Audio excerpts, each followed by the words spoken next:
So I felt called today to have a talk and a sort of meditation really about moral judgment and our intention. And really I felt provoked by this from looking at a meme on Facebook, as I often do, scrolling through various different pictures and posts and different comments about pictures. And it was really a discussion, well, more of a monologue actually, that somebody was having, their theory that inaction sometimes is a really wrong thing. And in the context of people that are being persecuted, it was in the context of some racist incidents that were taking place. But they gave the example of a monk in Vietnam who infamously had set fire to himself. And that was during the French colonial periods, where the French were very much within that whole realm of Indochina, of Cambodia, Vietnam, that whole region. And very much there were people there that felt that they were being opposed, oppressed even, economically, psychologically perhaps. They were very disadvantaged and they were suffering various forms of oppression. And so this monk infamously set fire to himself as a way of protesting that, and did it in a very public setting where it was witnessed, and I think it was photographed at the time as well. And that then made itself publicised widely, and hence it's become infamous. And in fact, in more recent times, it's become an image that's recirculated and has achieved a kind of status where it's so infamously renowned. I think it featured on a cover of Rage Against the Machine's album, for example. So it's that widespreadly known. And the author who was giving this monologue really was saying that that's the type of sacrifice, that's the type of action that's sometimes required in order to stand up against an extreme form of oppression. It's that kind of approach that's necessary. Now that was a judgment they made, that particular protest and that nature was a good thing to have done. And it set me sort of thinking, is it or was it? And I'm really in two minds about that. And I really felt unsure to know, because I don't know the specifics of that monk's particular situation. I don't know what they were like normally on a day-to-day basis.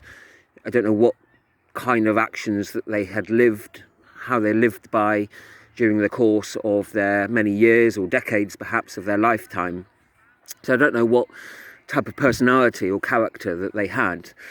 You could well argue that it was a self-sacrificing thing, and the pain that he must have endured throughout that short time would have been a horrific thing, and that willingness to embrace such a suffering at such a cost to oneself, how can you argue against that as being a selfless act? But on the other hand, a prosecutor might well argue and might well say, actually, in terms of suffering, it was a very short, if painful, amount of suffering, but he avoided perhaps living in an oppressed society and perhaps giving out help to other people and being of some sort of help, however small that might have been, and doing a peaceful protest in whatever capacity that would be, and that would require him to endure perhaps a different kind of suffering, but more prolonged, perhaps for many days, weeks, months, perhaps years or decades even. And so one could look at that incident and say, is that embracing a kind of self-suffering? Or is that actually avoiding another kind of suffering? Is that merely exchanging one type of suffering for another? What were the monk's motives within that? What were his moral intentions? Now, one would need to know what his intentions were in order to give a true assessment. A psychiatrist can't assess what a patient's motives were within a particular incident if they don't have a good assessment of their psychiatric history. You know, if they aren't able to speak to relatives, people that knew the person, colleagues, neighbours, people that are able to give an objective, realistic assessment of that person's type of nature, of their various actions over a longer course of time. You know, it could well be argued that that monk wanted to achieve a kind of martyrdom. Perhaps he wanted to be heroic. You know, perhaps he wanted to have vainglory, and he wanted his name to be spread throughout the land and to be associated with such heroicism. And it was vainglory and pride, indeed, that led him towards that. You know, one could argue that as a prosecutor. And that, in actual fact, in glorifying such a suicidal incident, he could well be accused of leading a suicide cult and of encouraging and enabling many younger and impressionable people to follow in his footsteps and to destroy themselves. You know, a prosecutor might say, how many people have seen that cover of that monk setting fire to himself and have gone out and horrifically injured or killed themselves as a result of his actions? You know, one could actually say, is that a bad thing that he's actually done there?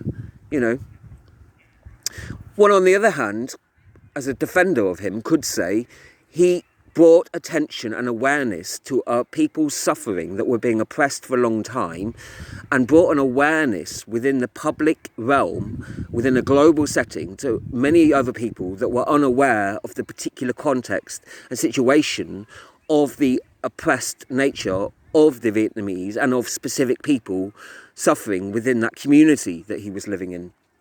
And that may have helped to bring more support, more help, and more awareness, therefore, of the situation. And that his self-sacrificing played a pivotal role in bringing the attention and that needed help and support from other communities. So even an incident like that, you see, without knowing the actual intention of a person and the reason, therefore, why they did such a thing, we really don't know. It could be just as easily argued it's a bad thing as it's a good thing in that situation, really. You could look at it either way, in fact. You know, there's good arguments both for and against it, actually.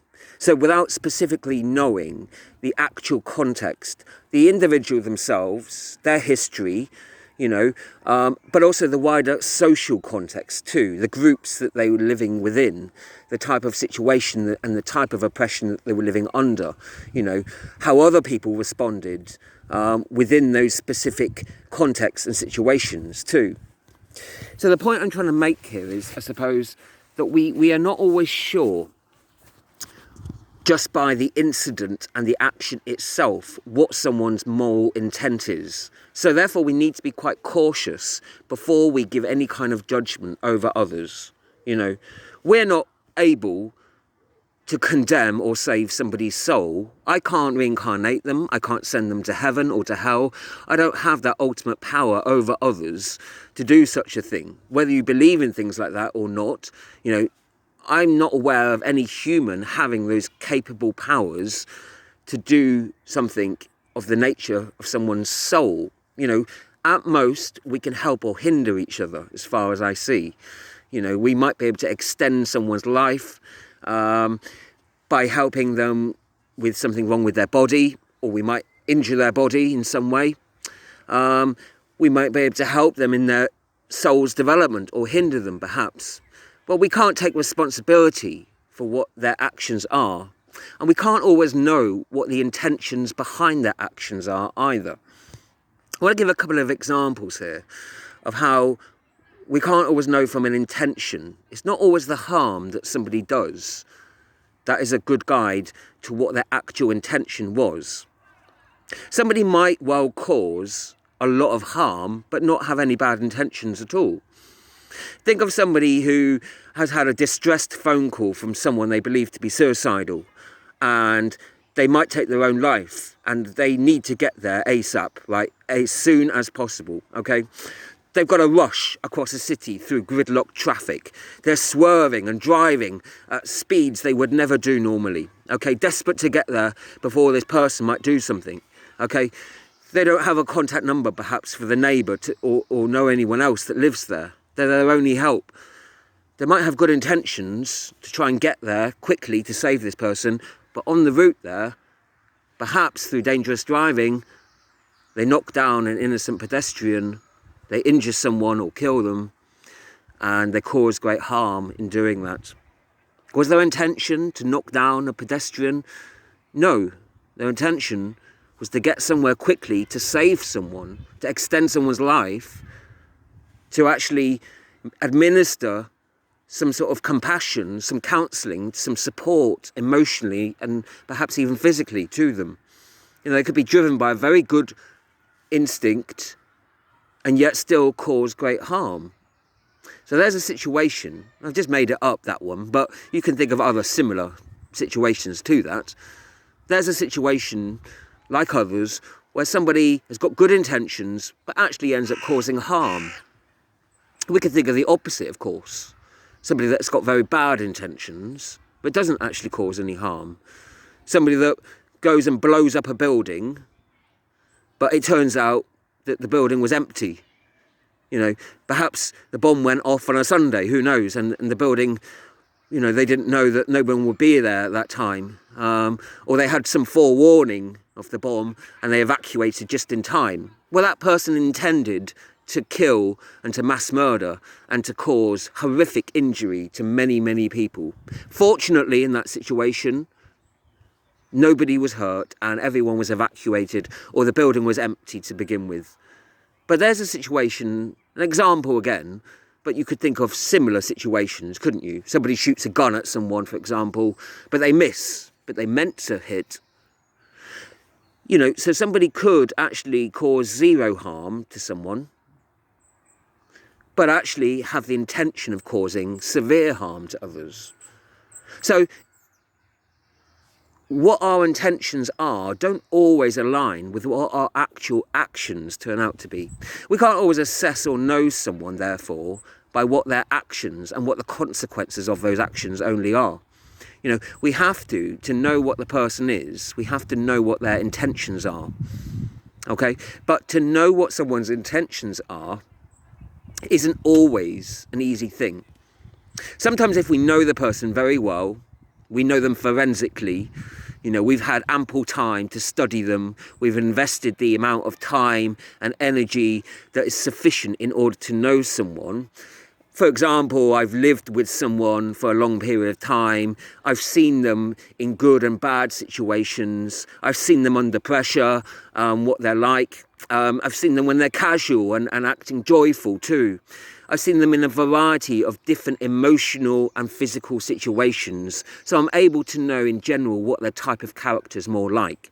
I haven't only seen them in specific isolated circumstances that are more edited. You know, I haven't only seen them occasionally when they're more conscious and aware that a camera's there and they're more likely, therefore, to be acting. I haven't only seen them when they're under severe pressure and strain. And I might well say that they are a delusional and person who's quite mental. But then if I don't see them when they're not under such severe pressure and strain, and they have got lots of support, then I'm not able to properly assess whether it's actually them or whether it's the result of the actual circumstances that they're under that's led them towards that behaviour.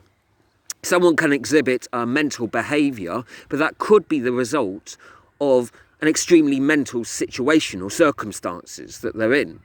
Think of someone that's been living in a mental asylum for a number of years, for example, or someone that's been in a prison, for example, that may lack sufficient emotional and physical support, as opposed to someone who's been living a life that's relatively carefree with sufficient support, where they've got their material and emotional needs met on a regular basis. You know, if you compare those two people, you know, through no fault of their own, although it may well be their fault, it may not be, they may well be under such different circumstances, materially, emotionally, physically, mentally, that they would behave naturally so differently that they wouldn't behave in if they were under such different circumstances.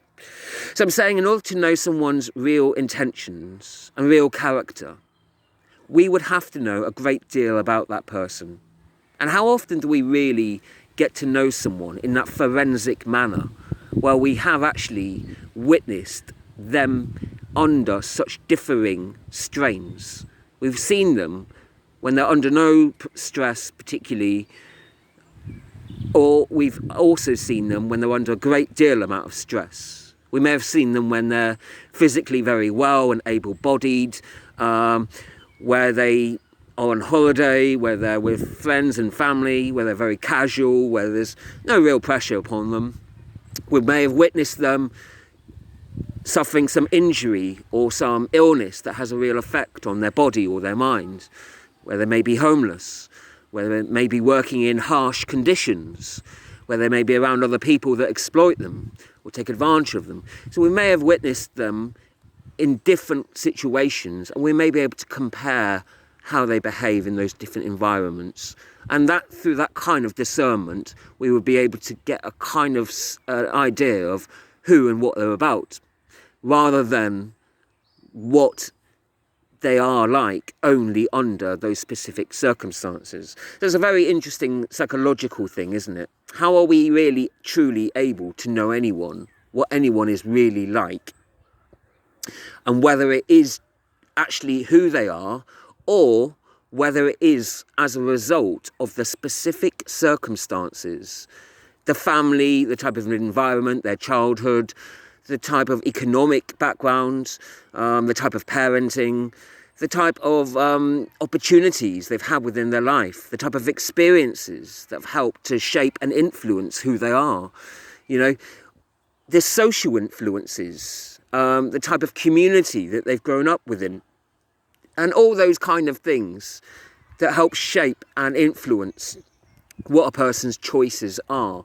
You know, there's an old saying that it's not the cards dealt to you, but how you play the cards that determine the worth, the value of a person. The choices we make, not the choices given to us, therefore. But how do we know what cards people have? You know, to go on with that metaphor, that's all it is, but it's a useful one, I think. Like, when we play a game of cards, we hold the cards to us, don't we? So, I don't have cards to hand, I've got Rizzler paper, so I hold my cards like that. I don't show you what my cards are, do I, within a game? I hold my cards, and you hold yours. So I don't really know what you've got until you put one down, and until I get to the end of the game, and then I show you, or the winner then reveals that's what they had. And then we get to see what everyone else had, how close we all were or not.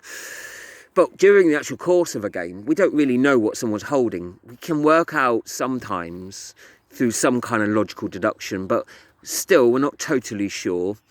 And there's always that not knowing, you know, how much of what someone says is bluff, how much of that is someone being honest.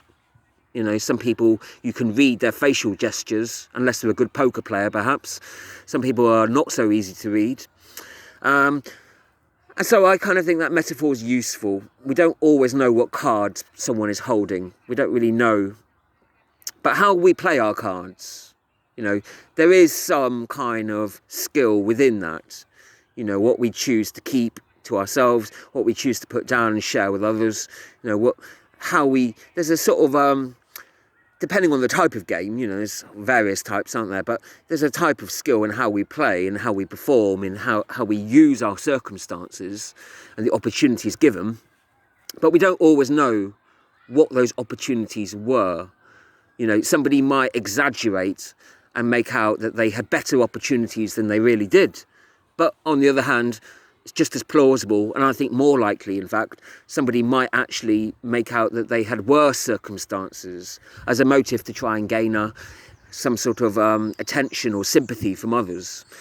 We might sort of undervalue the actual good social influences that we had, the support that we had from others, to try and heighten our own success, to say, I achieved the success I did because of my own merit and my own hard work alone, rather than also recognising that I got to the social success I did, both as a part of my own hard work and endeavouring, but also as well because of the social support, because it's those combinations of hard work as well as good social support that allows certain type of success to bear fruit. So it's very hard to know what someone's intention is in a specific situation without knowing that person and without knowing them well enough over a long period of time. You know what, even if you know someone for a few chapters, and certain circumstances can go on for a long time in your life. Someone can be ill for many, many years. They can be wealthy or poor for many, many years. And then something might change in their circumstances. You know, they might have a child or meet a new partner. They might find wealth. They might find a new opportunity. They might find a home if they were homeless. You know, they might find social support or lose social support that they'd had for many, many years. Situations can abruptly or gradually even change over periods of time.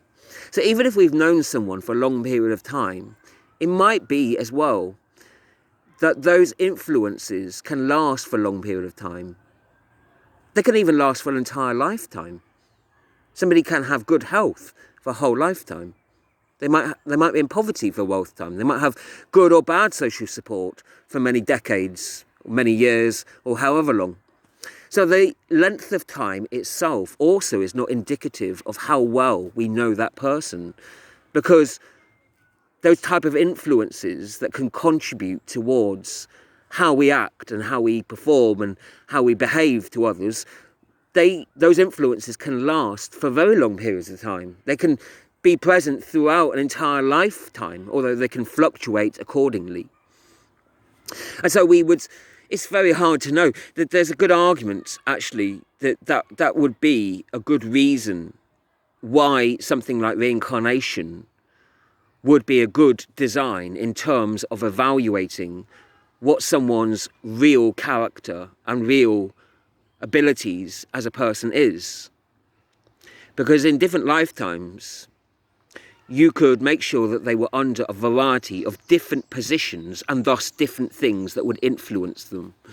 So that they might be in some economic circumstances in one life, or one chapter, or in one decade, but then a different one in another, you know, so that we might know, therefore, how do they cope with being in a powerful, authoritative position where they're respected, listened to and followed by many?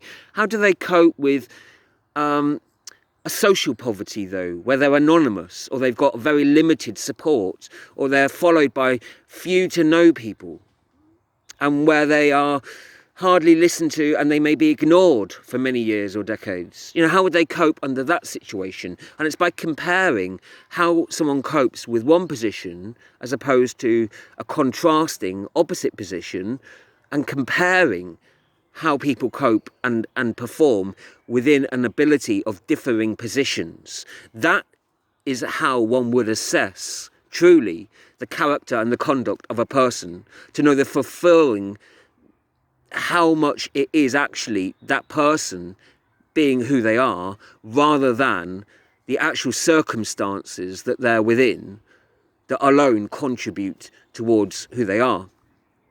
You know, when we're analysing someone, when we're looking to find out who they are, it's very much a combination of both their choices and their influences that make up who they are, really. It's very hard to separate the two, really. It's a little bit of both, but the only real way of sort of discerning and sort of trying to figure out what the character, the real self-worth of an individual is only to know what they are like under a wide variety of differing influences. And that's the only real way. And it's for that reason that I do believe that reincarnation could be a good way, a practical and a moral way of discerning what people's self-worth, what people's value and character is. You know, I'm not arguing necessarily that it's true or false. I'm arguing more whether it has got a validity, a purpose, and whether it would serve some sort of practical and moral purpose in trying to discern someone's real ability as opposed to their behaviour being merely determined by their circumstances and the cards dealt to us. So just to get to the end points of summary, really, we should be cautious about trying to discern what someone's real ability is in life, what their real motives are in life, before we know too much information about them, or before we know too little information about them, before we think we know too much, I should have said. We can be too quick to judgment. Rushed trials make bad judgments, as they say. And we need to therefore be cautious about being too judgmental too soon.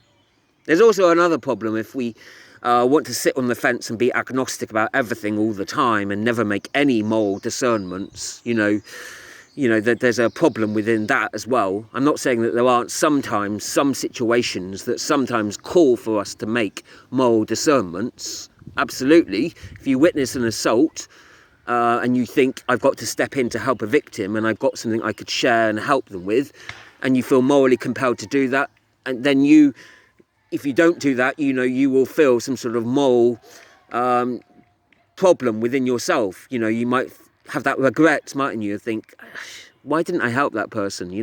But then again, if you rush in and into a situation, you think it's someone being assaulted, but it actually turned out it was a fight, and those two people, it was a fight between A and B, and why are you getting involved in it? And they're quite capable of handling it themselves, and they didn't ask you to get involved. You've put yourself in harm's way for no real reason, because you wanted to rush in and play the hero. So it's discerning, isn't it? Even a situation that might seem obvious, is it someone being assaulted and they're not fighting back, and they are a genuine victim of assault that could need your assistance? Or is it two people that are actually both fighting each other? They're both quite capable of stopping and saying no, and that's their choice. And what right have you got to intervene and make an unnecessary intervention, putting yourself or others at risk? And so you have to make that sort of discernment yourself, I suppose, according to the context, the situation. Sometimes we'll get it right, but it's what we do in our heart. It's what we think and what we intend to do. If you just walked on by and weren't sure if it was an assault or not, or if it was just two people having a play fight or just fighting each other, and if you just walked on by though, then you're never going to really know. You'll always live with that, could I have done something? Should I have? But if you stop to actually assess it and think, okay, I happen to be walking past at this place and time, this could happen, I could be that victim, I could be that person, and I would want someone else to intervene. But if I was that other person fighting back, and I'm hitting someone and they're hitting me, and I think, would I expect someone to intervene? Maybe not. So it's assessing a situation and taking the time to do that. There are maybe situations where we're not sure, so therefore it is necessary to take that time and not rush in. Let's not rush in and charge into something too quickly and be too, shoot first, ask later. Let's discern first and then think quick, make assessments, and then decide. Because it's only us, we have to live with the consequences either of our action or inaction sometimes as well. It's our conscience that has to live with that, isn't it, really? We have to be answerable to ourselves and live with our own self-worth of how we feel about ourselves. And also, for those that believe as well, if you do, we have to one day be answerable to God. And for those that believe in Judgment Day and our souls being judged, perhaps. So anyway, they are my sort of general reflections on moral intent and not being too cautious before rushing to any judgment on other people's actions. You know, like I see today many people presenting information that I disagree with and that I think that's really wrong what they're saying, but then I have to be cautious about not saying, oh, that presenter is deliberately spreading false information, they're being paid to give that away, they're being lured on by money only. You know, that's me making a judgment. And I don't really know that person, their context and their situation exactly. It may well be that person is doing what they feel is a duty, a public duty to help serve others. They believe that they're spreading public information. They believe the information they're giving is right, and they're unknowingly spreading false information, you know?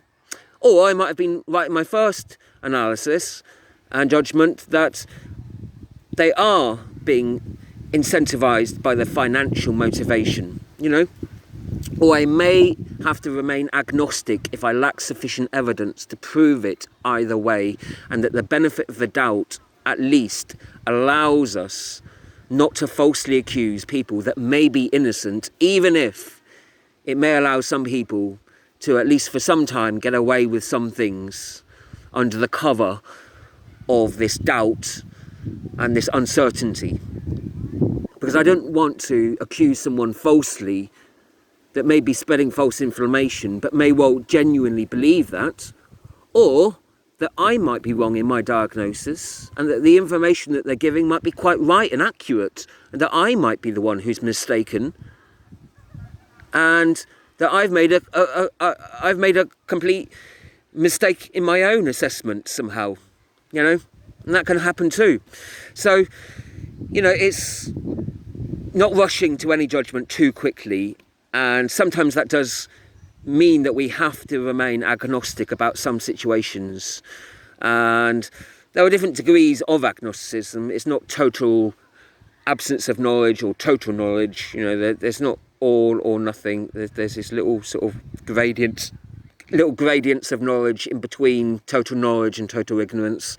Well, we may know a little bit, we may know quite a lot, we may know nearly everything, or we may know absolutely nothing, or near to nothing, you know. So maybe somewhere in between this all or nothing where we sort of know.